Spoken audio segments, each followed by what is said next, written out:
ভালোবাসার মরশুমে ভরপুর উদযাপনের তোড়জোড় শুরু করে দিলেন অভিনেত্রী নুসরাত জাহান।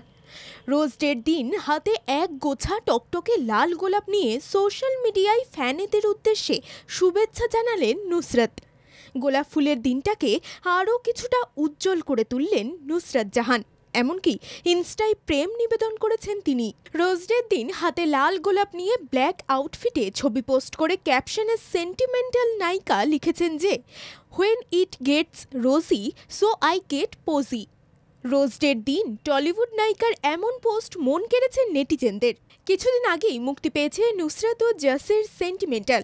ছবিটি বক্স অফিসে তেমন ব্যবসা না করলেও সোশ্যাল দুনিয়ায় প্রায় শিরোনামে থাকেন। এবার রোজ ডে দিয়ে শুরু হলো নায়িকার প্রেমের সপ্তাহ।